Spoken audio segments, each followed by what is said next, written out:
Hey, what is up, everyone? Welcome to episode 2 of our series From Parts to Profit. Today we're going to be turning this office PC into this gaming PC that is very capable of entry-level 1080p gaming. So I will be showing you guys the process on how I was able to do so, and later on in the video, Jose also has a segment prepared for you guys, so stay tuned for that. But let's get into it.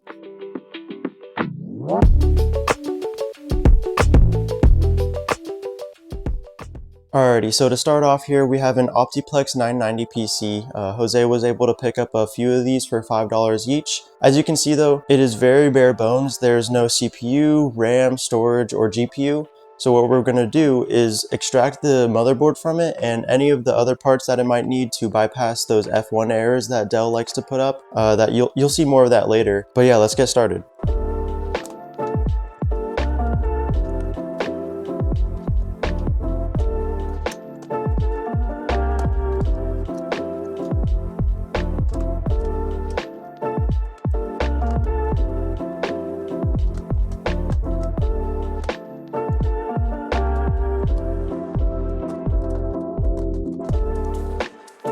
Okay, so I got the motherboard out now. As you'll see, I left this cable specifically plugged in still. And the reason why is because if it is unplugged, then you'll get an F1 error when trying to boot into Windows. So in order to bypass that, I just keep this connected and then just hide it away once it's in the new case. But other than that, you don't really need anything else from the case other than this case fan right here. I'm going to take that out right now. It also needs to be still plugged in once it's in the new case. Just to bypass another one of those errors. But yeah, everything else in the case we don't need anymore, so we can just toss that. So now we have our motherboard here and we can start prepping it to put it in the new case. For the CPU of choice, we have an Intel Xeon E3 1230. It is a 4-core, 8-threaded processor, and it is also roughly equivalent to the i7 2600. Alright, so let's take this stock CPU cooler off. I am going to be separating this fan from the heatsink, because we're going to need this later. But yeah, let's get this CPU installed.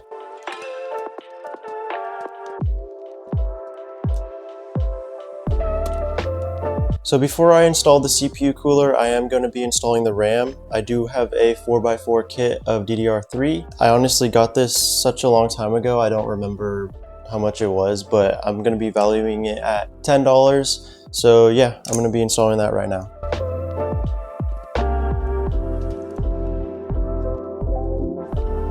The cooler we're going with today is a model from Thermalright. It is a standard 120mm air cooler tower. I originally thought that it came with an ARGB fan, but it was actually a static RGB fan. So we will be replacing it with another ARGB fan that we have. But yeah, let's get this thing installed.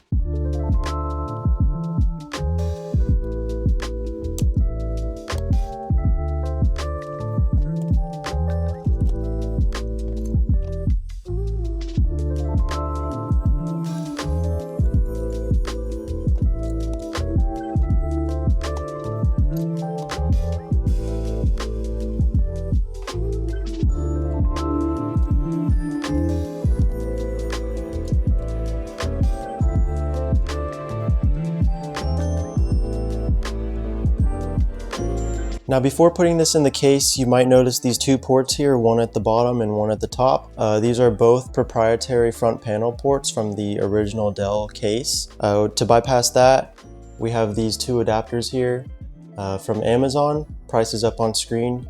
They basically help us connect to a normal front panel port from the new case. Now, one last thing I did notice, these are actually 2 gig sticks. It says 4 gig, but it's because it's a 2x2 gig kit for each. So I'm going to be replacing that with a 8x2 kit that I bought off of eBay. And this should give us the full 16 gigs that we're looking for.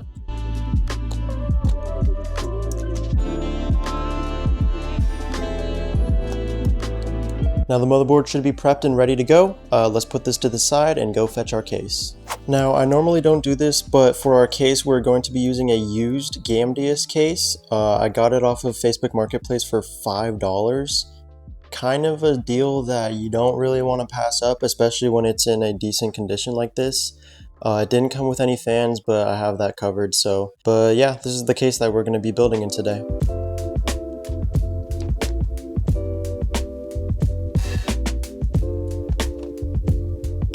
Now before I install the motherboard, I am going to be installing the power supply first. Today we're going to be using a 430 watt power supply from PowerSpec. It is pretty much brand new, 80 plus white rated. So yeah, I mean, it's a budget build, so 430 watts should be just enough.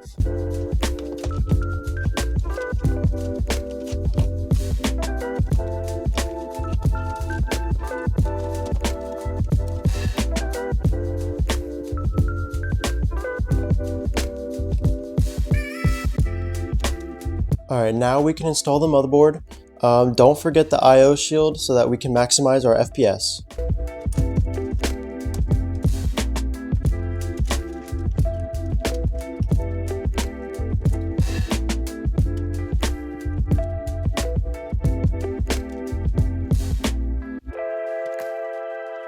So this motherboard doesn't automatically support USB 3.0, so I have an adapter here, 3.0 to 2.0, so that we could utilize the 3.0 header on this case. I'm also going to be plugging in the main power cables and the front panel cables as well, and then I'll get on to installing the fans. A few moments later. Alright, so all the case fans are now installed. We have 2 in the front, 1 in the back, and then the original Optiplex fans are installed at the top there, and that should take care of the errors. Here I have a fan hub controller for the fans. It's powered by SATA Power, and I got all these fans plus the controller in a bundle deal a while back, so they will be free and they won't go towards the build cost. For our boot drive, we will be using a Intel SSD 200 gigabytes. It's SATA, and it should do fine with running Windows 11 for us.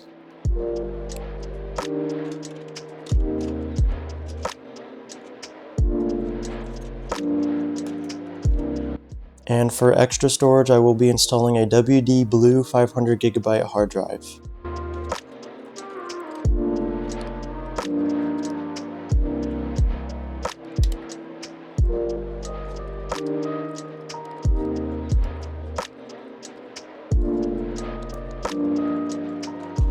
Now don't ask me how, but I was able to get this backplate on. I hope it still works after that. Back to the front of the case, the cable management honestly doesn't look that bad. The fact that there's no PSU shroud does make things look a little crazy, but once we get this plugged in and turned on, it honestly shouldn't look terrible.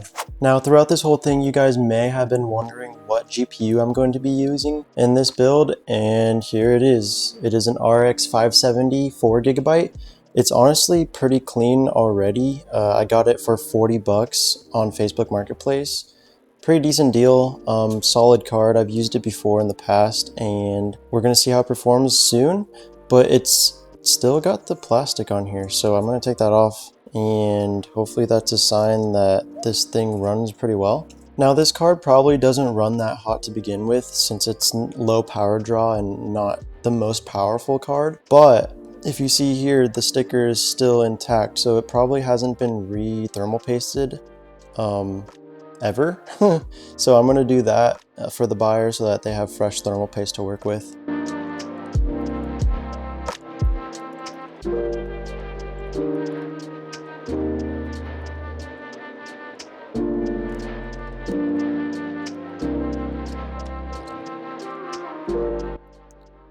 Yeah, this thermal paste is super dried out, so it's definitely time to put some new paste on there.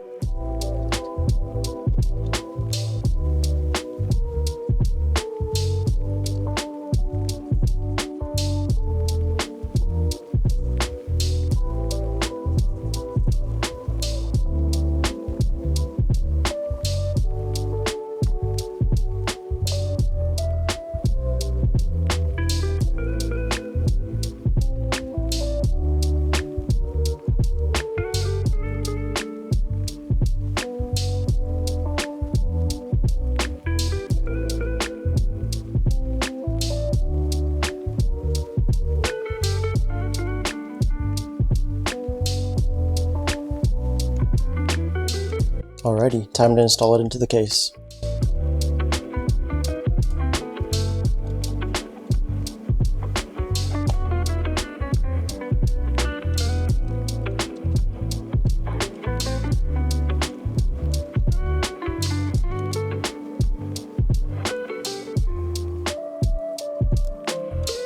Well, now that the build is done, let's hook it up to the monitor and see if it turns on.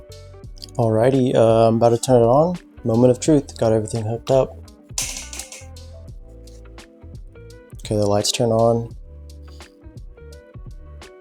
But they turned on right when I turned on the power supply, which is weird. And they're all running at max speed. Still no display. Yeah, nothing's happened yet. It's still all running at max speed, the fans are, and then just no display. So doesn't look like it's gonna turn on, unfortunately. I might have to put a pin in this right now and see what's wrong with it at a later time. Alright guys, it is the next day. I've spent the past couple hours troubleshooting this thing. I did end up taking out the storage drives to see if that was the issue. I reset the CMOS battery, see if that was the issue. Even reseated the RAM, CPU. When I went to reseat the CPU, I'd noticed that some of the pins were bent in the top left corner of the socket. I did spend some time trying to bend those back to normal, and then I tried booting it again and it still didn't work. So the next thing to do was to get a new motherboard. I just got another Optiplex 990 motherboard, installed it, everything's the same as it was before. Here I am going to flip the switch, see if it worked. Alright, so that's different. The lights flashed for a second and then turned off. Guess I gotta hit the power switch now. Here we go. Okay.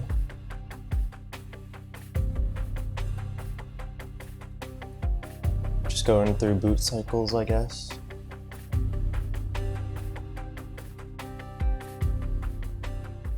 Oh my gosh, we got a boot. Let's go. So none of the storage drives are plugged in, so it won't go to Windows or anything, but we did get some errors, but that's fine. Those are very easy to fix. It's just a hard drive error and a memory change error, but let's go. I'm so glad that this thing is working. Alrighty, so I was able to get into BIOS, and I still do have to plug the drives back in before I install Windows, but I do have to change a couple settings, and then yeah, I should be able to install Windows fine, start downloading some updates, drivers, all that stuff, and then get on to benchmarking some games. Alright, so before we head on into the benchmarks, I did run into an issue here. These SATA cables are in the way of our graphics card. If we tried installing it at the same time, it would just hit. See down there? It hits before letting it plug in all the way. So what I'm going to do is I'm going to replace the GPU with something similar. I have a 1063 gigabyte that just arrived today, and so we can unpack that right now.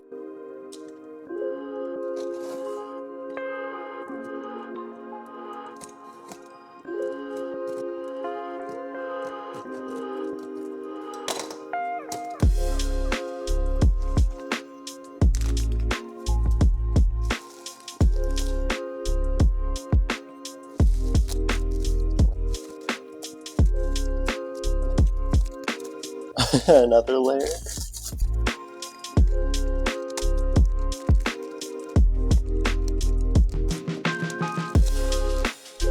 At least it looks like it got here in one piece. Really clean card, actually. Still has the PCIe cover here, which is nice. Okay, sweet. Let's install this in the computer.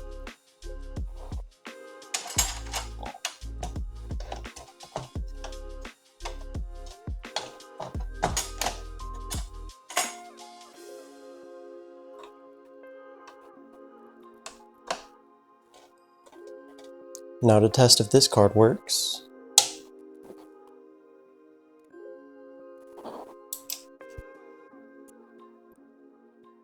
And it does. Let's go. Now before testing any games, I like to stress test the PC just to make sure that it doesn't fail under load. And so one of my go-to stress tests is FIRMARK 2. I like to turn on the CPU burner, and also full screen it, run test, and then it just runs this. I like to run it for around an hour, and I also keep an eye on the temps down below here just to see how well the GPU is doing. And then if it doesn't crash by the time the hour is up, then I can kind of deem it as in good working order. I also like to run a 3D Mark time spy just so that I can use the score to compare it to other PCs that I've built in the past, and then I also put the score on my PC listing when I go to sell the computer. As we see here, this PC scored 3782, but for an entry-level gaming PC, that's not bad at all. Now here we are in everyone's favorite game, Fortnite. We are on performance mode. 3D res is set at 100%, far view distance, and then everything else is low. We got on plus boost for reflex low latency, but that's pretty much it. Alright, here we are in a game and we are sitting around 100 FPS. It's very playable though, honestly looks kind of smooth. I'm just buns at this game. Yeah, super playable, honestly.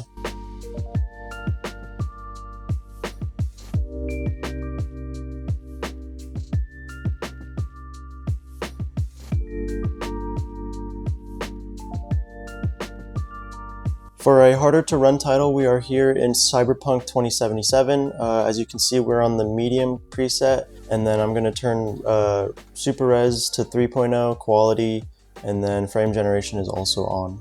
Now for these story mode games, I do like to hit at or around 60 FPS, which is exactly what it's doing right now. The GPU usage is at almost a 100%, and then the temperature isn't bad either at 63 Celsius. For a budget gaming PC like this performance is actually really good. And thankfully with the built-in benchmark, you guys don't have to watch terrible gameplay. We averaged 70 FPS, and yeah, that's pretty good. And now onto Rainbow Six Siege, we are running the in-game benchmark once again. All the settings are at low. Honestly, in this game, what you're really trying to do is get as much FPS as possible for your reaction time. So quality of graphics is nice, but it's not always needed. The FPS here is sitting at around 90 to 100, and the GPU is being used at 100%, 65 degrees Celsius, so it's running pretty cool as well. The game looks pretty decent and smooth. Alrighty, and for our last game, we are testing Arc Raiders. I personally love this game, but let's see if this PC loves it as much as I do. For our settings, we are running low settings, field of view at 80, AMD FSR at quality, and we have FSR frame gen on. As you can see at the top of the screen, we are using about 100% of our CPU. It is definitely a more CPU intensive game, which is probably why it looks like this in the first place. The GPU is only being used at around 70 to 80%. The textures are just not able to be rendered fast enough with the CPU maxing out. It is dishing out 80 to 90 FPS, so that's interesting. It just doesn't look the best. Now it just dipped to 60, but honestly, not terrible. I will say it's playable, but maybe not to everyone else's standards. Definitely with a CPU upgrade, you can run this game much better though. Now that will be all the benchmarks for today, but as I mentioned in the beginning of the video, Jose does have a segment prepared for us, so let's tune into that. Yo, what's up guys? Jose here. As Cameron said, I've got a little segment planned for you guys. Today, we're taking a quick break from the PC and talking about one of our favorite things to have while we're working, Davi. Whether we're building PCs, testing hardware, gaming, or editing, we're usually spending hours at a time doing it. So having something to keep us going is definitely nice. Making it is super simple. I'm starting off with a full bottle of water, adding 1 scoop of Davi, and letting it settle before I get everything mixed together. There's a bunch of different flavors to choose from, but today I'm going with Push and Punch. Once that's in, just put the lid on, give it a good shake, and let's see how it tastes.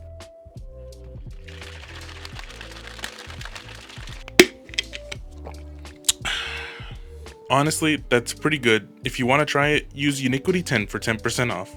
Alright, back to the PC. Hey everyone, welcome back. Hope you guys enjoyed that. Back to the computer, I paid around $153 for this thing.